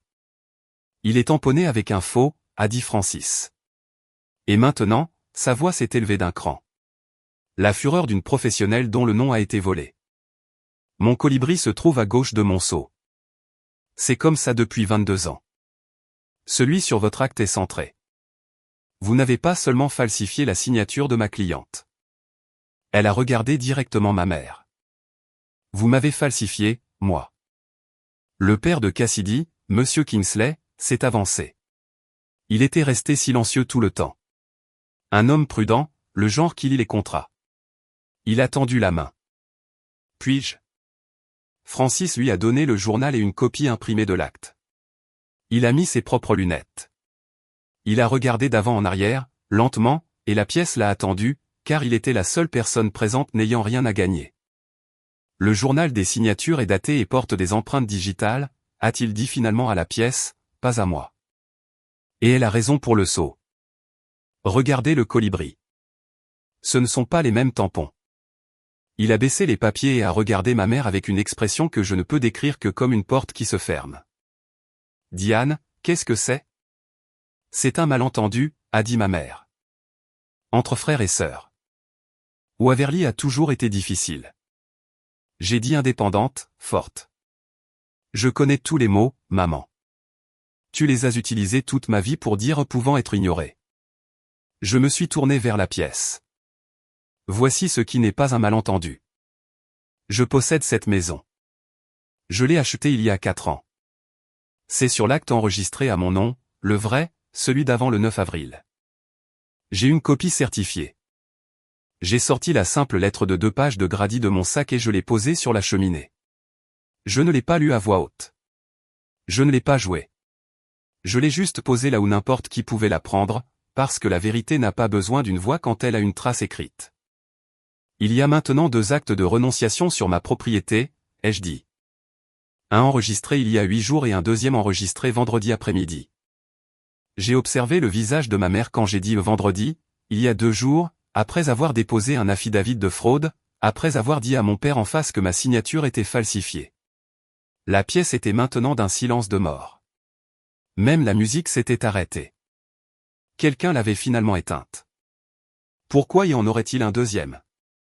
A demandé Cassidy, ses premiers mots depuis des minutes. Petite voix. Elle savait déjà. Elle avait juste besoin de l'entendre. Parce qu'un acte falsifié contre un acte réel est un crime, ai-je dit. Mais 2 actes qui se battent l'un contre l'autre ressemblent à un litige, et les litiges sont lents. Ma mère a enregistré une deuxième falsification pour que, lorsque je viendrai chercher de l'aide, la loi voie une querelle de famille, recule et lui donne des mois. Des mois pour que tu l'épouses. Des mois pour que le bébé arrive.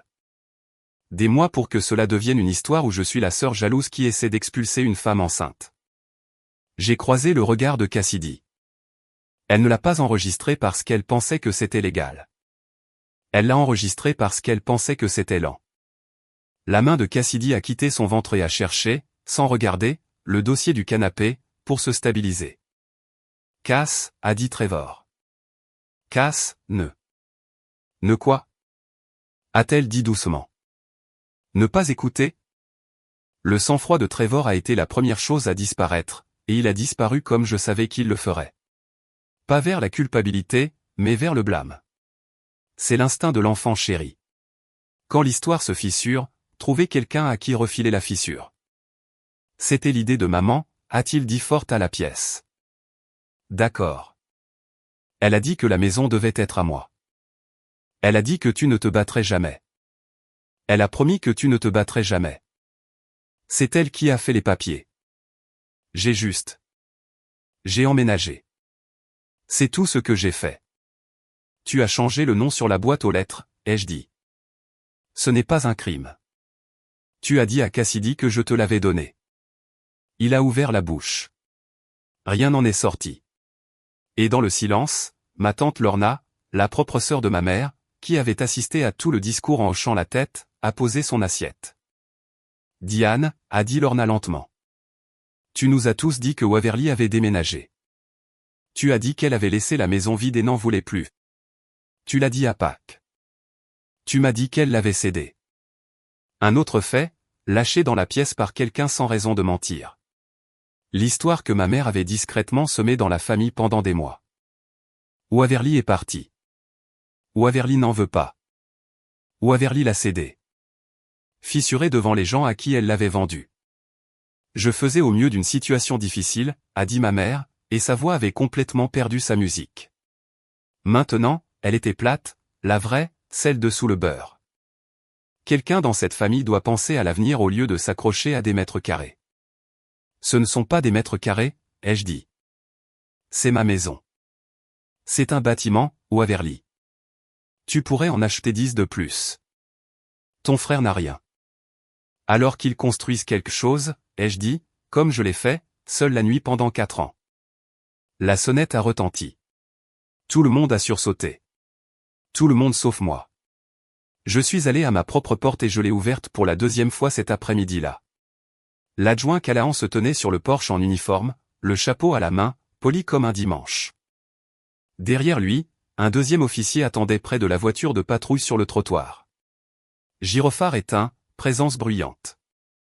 Mademoiselle Kingston, a dit Callahan. Vous avez signalé un instrument falsifié et un sceau de notaire contrefait sur cette propriété. C'est exact. Le détective Bishop, des crimes financiers, est en train d'obtenir un mandat cet après-midi. Il m'a demandé d'être présent, de confirmer l'occupation et de prendre les déclarations du notaire si elle est disposée. Ses yeux ont balayé la pièce, les perles, le vin, la femme enceinte agrippée au canapé, les tentes silencieuses. Il était entré dans une centaine de situations comme celle-ci. Est-ce un mauvais moment? Non, ai-je dit. C'est exactement le bon moment. C'est Monsieur Kingsley, de toutes les personnes, qui a tiré le dernier fil, l'homme prudent qui lit les contrats. Je ne comprends pas, a-t-il dit à la pièce, à ma mère, à Trevor. Si vous croyez tous que la maison devrait appartenir à Trevor, pourquoi ne pas simplement le lui demander? Pourquoi la falsifier? Pourquoi enregistrer 2 actes? Il a tourné l'acte de renonciation imprimé dans ses mains. On ne contrefait pas un document qu'on pourrait obtenir honnêtement. On contrefait un document qu'on sait qu'elle ne signerait jamais, et un dont on a besoin rapidement.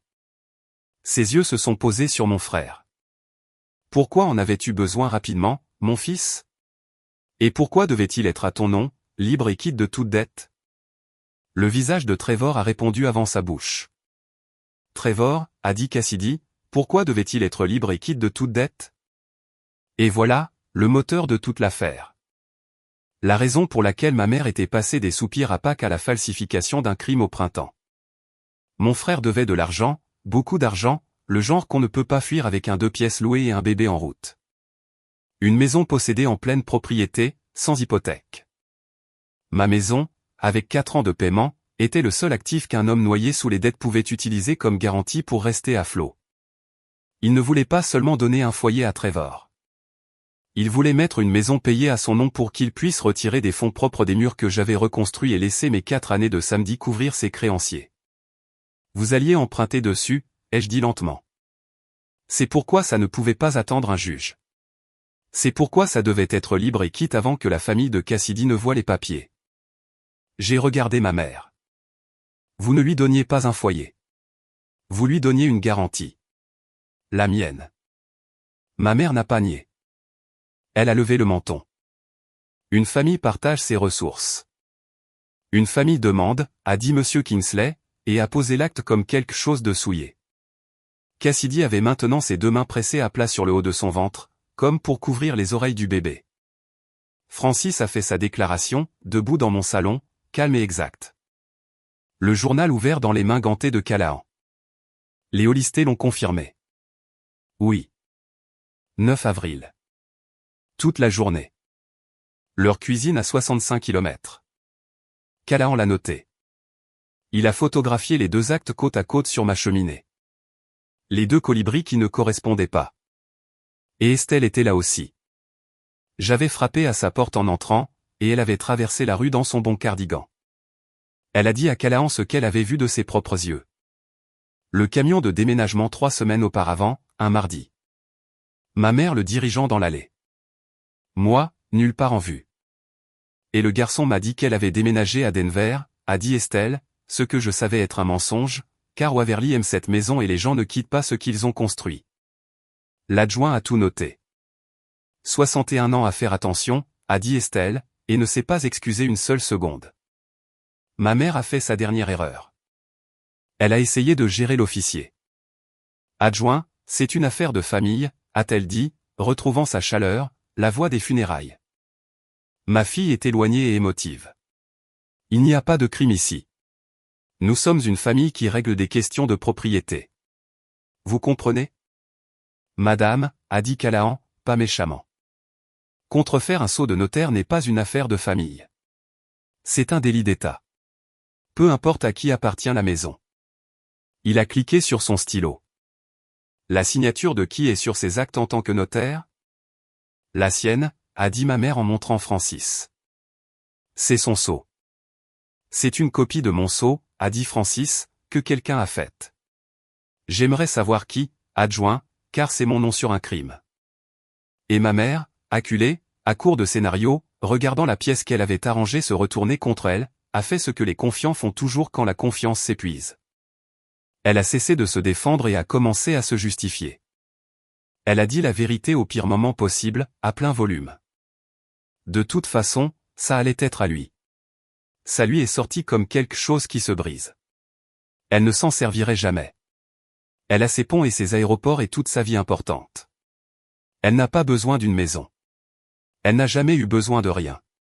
Pas depuis le jour de sa naissance. J'ai un fils avec un bébé en route et rien. Et une fille avec tout, qui n'aurait même jamais remarqué que c'était parti. J'ai fait ce qu'une mère est censée faire. J'ai arrangé les choses. La pièce n'a pas fait un bruit. Elle se tenait près de la cheminée que j'avais reconstruite, la poitrine haletante, ayant finalement dit la chose qui avait sous-tendu toute ma vie, tu n'as pas de besoin, donc tu ne comptes pas, à voix haute devant 22 personnes et un shérif adjoint, comme si c'était une défense. Ce n'était pas une confession pour eux. Dans son esprit, elle avait toujours raison. C'est la partie que je veux que vous compreniez. Elle n'avait pas honte. Elle était frustrée que personne d'autre ne puisse voir la justice évidente de prendre à la fille qui avait trop.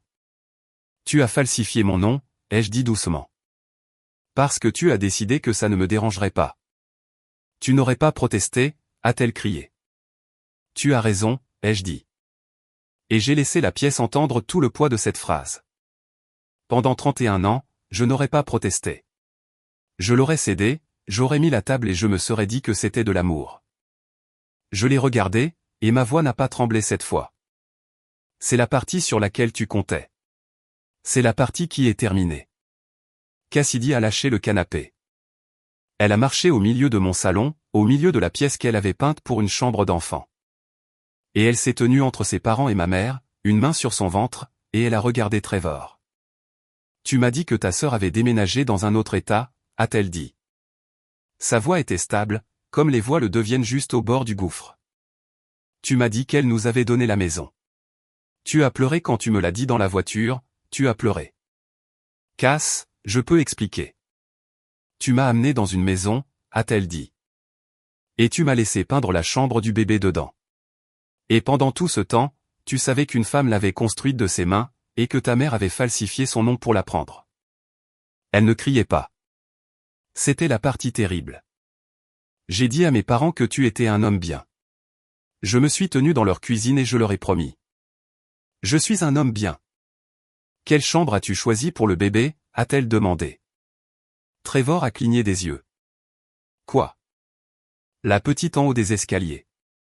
Celle que tu as dit avoir la meilleure lumière. Le menton de Cassidy a tremblé une fois et s'est immobilisé. C'était la chambre de qui, Trevor? Tout le monde m'a regardé, et je lui ai répondu doucement, car elle était la seule personne dans cette maison qui méritait de la douceur. C'était la mienne, ai-je dit. C'est la chambre où j'ai dormi pendant la rénovation, avant qu'il n'y ait de plancher. Elle a la meilleure lumière le matin. Je le sais parce que je m'y suis réveillé pendant 2 ans. Cassidy a fermé les yeux. Quand elle les a rouverts, elle s'est éloignée de Trevor. Pas vers moi. Je veux être précise. Elle ne s'est pas jetée dans mes bras. Ce n'est pas ce genre d'histoire. Elle est allée vers ses parents, et son père a mis son bras autour d'elle, et Monsieur Kingsley a regardé ma famille avec la politesse froide et finale d'un homme qui retire sa maisonnée d'un incendie. Nous allons partir, a-t-il dit. Cassidy, prends ton manteau. La fête est finie, a ajouté Madame Kingsley à personne, à eux tous.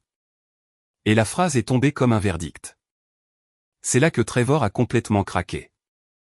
La façon dont ceux qui n'ont jamais eu à construire quoi que ce soit craquent quand ce qu'on leur a donné leur est repris. Tu vas gâcher toute ma vie pour une maison. Il s'est tourné vers moi, et voilà enfin. Le vrai visage, dépouillé du haussement d'épaule. Tu as toujours tout eu. Tu as toujours été meilleur. Tu m'as toujours fait passer pour. Maman a raison. Tu n'as pas besoin de ça. Tu fais ça pour me punir. Je fais ça, ai-je dit, parce que tu t'es tenu dans ma cuisine avec la tasse de ma grand-mère à la main et que tu m'as dit que je n'étais jamais là au point. J'ai laissé ça atterrir. Je n'étais jamais là parce que je travaillais. Et chaque heure où j'étais parti, tu déballais ta vie dans la mienne et tu m'appelais l'invité. Où suis-je censé aller, a-t-il crié. Et voici la vérité honnête et insatisfaisante que je vous dois. Pendant une seconde, je l'ai ressenti. La vieille attraction. Mon petit frère, 28 ans, sur le point d'être père, debout dans les décombres, demandant où il est censé aller. Le réflexe de réparer, de donner la plus grosse part. Je l'ai ressenti. Je veux que vous sachiez que je l'ai ressenti, car les gens qui posent des limites ne sont pas ceux qui ont cessé d'aimer. Ce sont ceux qui ont continué d'aimer et ont arrêté de payer pour ça. Tu iras où le reste d'entre nous va, Trevor, ai-je dit doucement. Tu iras construire le tien. Il n'avait pas de réponse à ça. Il n'y en a pas. Le détective Bishop est arrivé à 15h10, en veste au lieu d'uniforme, un dossier manie sous le bras, se déplaçant avec la certitude tranquille d'un homme qui avait déjà vu la fin. Il s'est présenté à la pièce une fois, doucement, puis a parlé à Francis d'abord, a vérifié son journal par rapport au dossier, a hoché la tête une fois, et ce n'est qu'alors qu'il s'est tourné vers ma mère. « Madame, je vais avoir besoin que vous veniez me parler. Pas en état d'arrestation, pas aujourd'hui. Mais il y a une enquête active sur 2 sceaux de notaire contrefaits enregistrés sur cette propriété.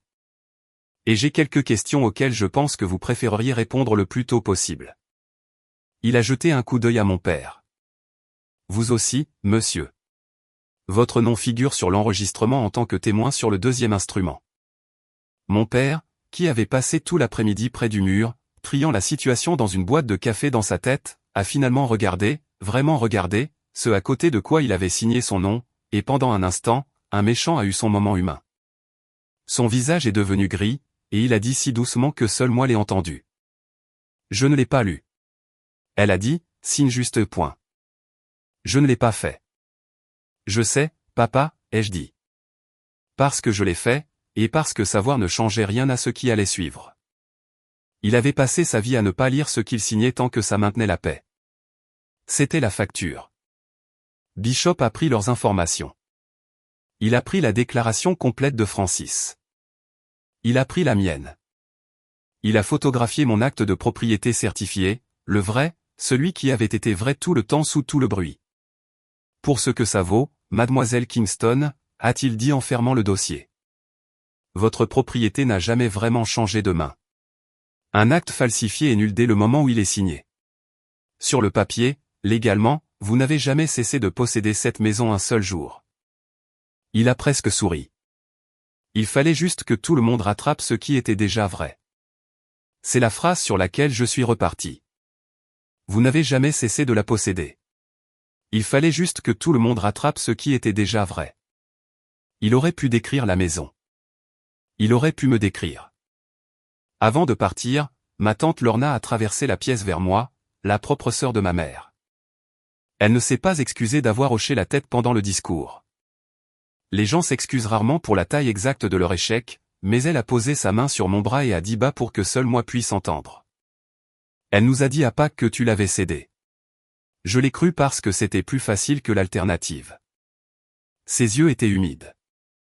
L'alternative étant que ma sœur falsifierait le nom d'une jeune fille pour prendre sa maison. Je suis désolé, Waverly. Pas pour toi. À toi. Puis elle a dit la chose qui comptait. Je dirai à tout le monde ce que j'ai vu ici. Tout. Tu n'auras plus à être la seule à le dire. C'est la conséquence silencieuse que personne ne filme pour la miniature. Pas la police. Pas les cris.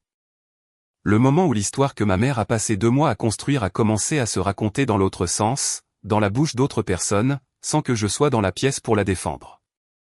Un tampon bat une histoire, mais un témoin qui parle enfin bat un menteur qui comptait sur votre silence. Le détective Bishop m'a attrapé près de la porte en sortant. 2 choses, a-t-il dit. 1. Ne touchez pas vous-même aux actes enregistrés. Mon bureau s'occupe de les annuler. Vous ne voulez pas que vos empreintes soient près d'une correction dans une affaire de fraude. 2. Il a presque souri, prenez un avocat pour régler le titre de propriété afin que ces falsifications soient retirées de votre chaîne de titres proprement. Votre ami Grady m'a déjà envoyé un email. Il est bon. Il a mis son chapeau. Pour ce que ça vaut, la plupart des gens dans votre situation crient d'abord et ne réfléchissent jamais. Vous avez fait l'inverse. C'est pour ça que ça a marché. Puis même lui est parti, et les professionnels avec lui. Et il ne restait plus dans ma maison que ma famille et les décombres d'un après-midi qui avaient été arrangés comme ma reddition. Ils sont partis comme l'eau quitte un réservoir fissuré, pas tous en même temps, en petits flots embarrassés. Les parents de Cassidy sont partis les premiers, manteau déjà enfilé, Monsieur Kingsley guidant sa fille vers la porte avec une main entre ses omoplates. Sur le seuil, Cassidy s'est arrêté et s'est retourné. Pas vers Trevor. Vers moi. Avait-il jamais eu l'intention de me le dire, a-t-elle demandé. Jamais? J'aurais pu adoucir. J'avais passé ma vie à adoucir les choses. Non, ai-je dit. Je ne pense pas. Elle a hoché la tête comme si j'avais confirmé un chiffre qu'elle avait déjà additionné. Puis elle a fait quelque chose que je n'attendais pas. Elle a traversé la pièce, a pris ma main et a pressé quelque chose dedans.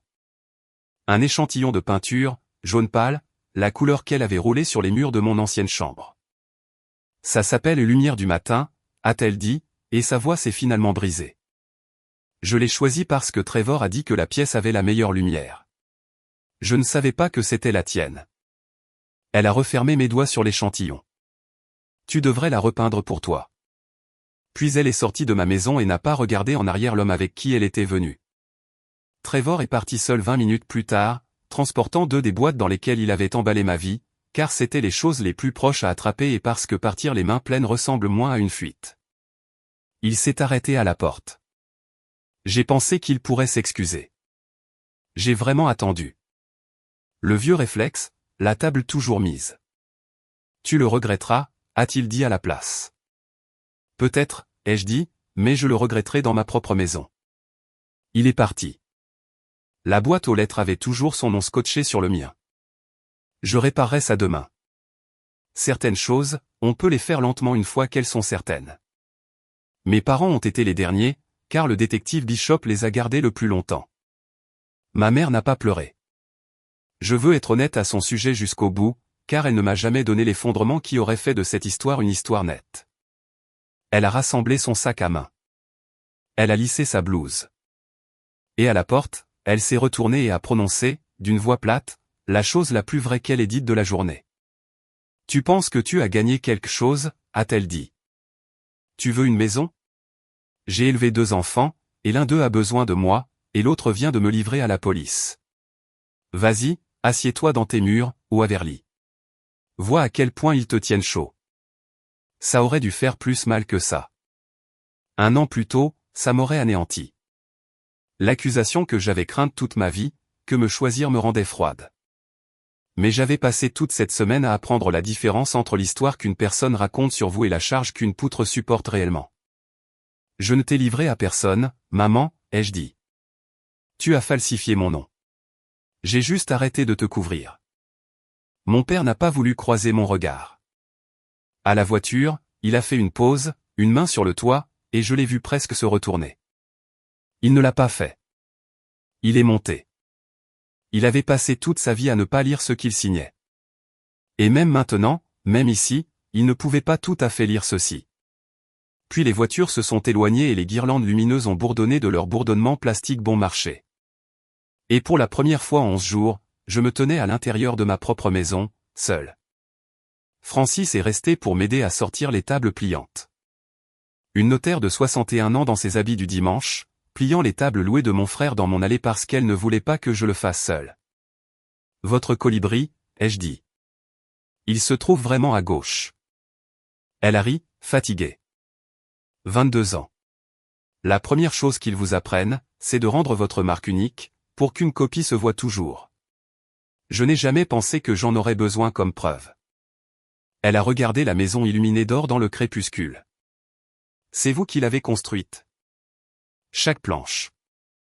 Alors elle vous connaît, a-t-elle dit. Les maisons savent qui a fait le travail. Peu importe le nom qu'ils scotchent sur la boîte devant. Elle est retournée dans le comté d'Ashford, à 65 km, et je n'ai plus jamais eu à lui demander quoi que ce soit. Bien que j'ai depuis réparé une porte qui coinçait pour elle et livré une lasagne que j'ai brûlée, parce que c'est comme ça qu'on garde les gens qui se présentent quand ils n'y sont pas obligés. Je suis rentré à l'intérieur. La maison était en désordre. Meubles mal placés. Boîtes partout. Ma vie poussait sur les bords de mes propres pièces. J'ai commencé par les photographies. 16 cadres face contre terre dans une boîte dans le coin. Avant, pendant. Après. Le trou dans le toit avec le ciel qui passait, le jour où j'ai doublé les solives. Le matin où les planchers sont finalement ressortis propres et dorés, mes mains dans chacune d'elles. Je les ai retournées une par une, et je les ai raccrochées au mur où elles appartenaient. Et quelque part vers le 8e cadre, j'ai compris que c'était la seule excuse que j'allais jamais obtenir. Pas de ma mère, pas de mon père, pas de Trevor. Juste ça, un mur de preuve que j'avais été là tout le temps, faisant le travail dans la maison qu'ils avaient essayé de dire à tout le monde qu'elle était vide. La dernière chose que j'ai faite cette nuit-là a été de monter les escaliers jusqu'à la petite pièce en haut, avec la meilleure lumière. Trevor l'avait choisi pour la chambre d'enfant. Il y avait encore une bande du jaune pâle de Cassidy sur un mur. Lumière du matin. Je me suis assise par terre dans la pièce où je m'étais réveillé pendant 2 ans avant qu'il n'y ait de plancher. Et j'ai tenu un échantillon de peinture qu'une gentille inconnue m'avait pressé dans la main. Et je me suis permis de ressentir tout ça, enfin, jusqu'au bout. Pas la colère, et même pas le chagrin. Quelque chose de plus calme. La paix particulière d'une personne qui a cessé de mettre une place pour des gens qui n'allaient jamais venir à table. Puis je me suis levé, parce que craquer, c'est 1 minute et j'avais déjà eu la mienne. Avant de dormir, j'ai fait un dernier tour, une inspection, la seule façon que je connaisse de clore un site. Pièce par pièce, lisant la structure de ce qu'ils avaient fait. Et dans la cuisine, sur le comptoir près de la porte, j'ai trouvé la pile de courriers que Trevor avait laissé s'accumuler. La plupart du courrier indésirable, mes 3 enveloppes étaient adressées à Trevor Kingston à mon adresse, d'un prêteur, et la première était déjà ouverte. Une prédemande de ligne de crédit sur valeur domiciliaire pour une propriété à mon adresse, récemment transférée, avec une valeur nette disponible estimée qui correspondait presque exactement aux 4 années de paiement que j'avais effectuées. Voilà, dans une enveloppe à fenêtre, tout le plan épelé plus plat que n'importe quelle confession. Ils n'avaient pas voulu un foyer pour une jeune famille. Ils avaient voulu la valeur nette de mes murs, et ils avaient eu besoin que mon nom soit retiré de l'acte pour y accéder. Et ils étaient à 8 jours de l'atteindre pendant que j'étais suspendu à 12 mètres sous une rivière. Je me suis tenu dans ma cuisine reconstruite, tenant la demande de prêt d'un étranger pour la valeur de mes propres mains. Je n'ai pas ressenti de rage. Je l'ai mise dans le dossier avec tout le reste. Bishop la voudrait. Et j'ai ressenti, au lieu de la colère, une étrange gratitude propre, non pas pour le vol, mais pour la preuve, pour le fait que les gens qui sont assez patients pour planifier pendant des mois ne sont presque jamais assez prudents pour planifier pour la seule personne qui vérifie les registres du. Comptez 2 fois par an. J'ai éteint les lumières de ma propre maison et pour la première fois en 11 jours, j'ai verrouillé ma propre porte de l'intérieur. Si vous avez déjà eu à choisir entre maintenir la paix et vous préserver, et que vous vous êtes finalement choisi, même si cela vous a coûté des personnes que vous aimiez, je veux que vous me le racontiez ci-dessous. Je lis chacun d'entre eux. Vous n'êtes pas froid.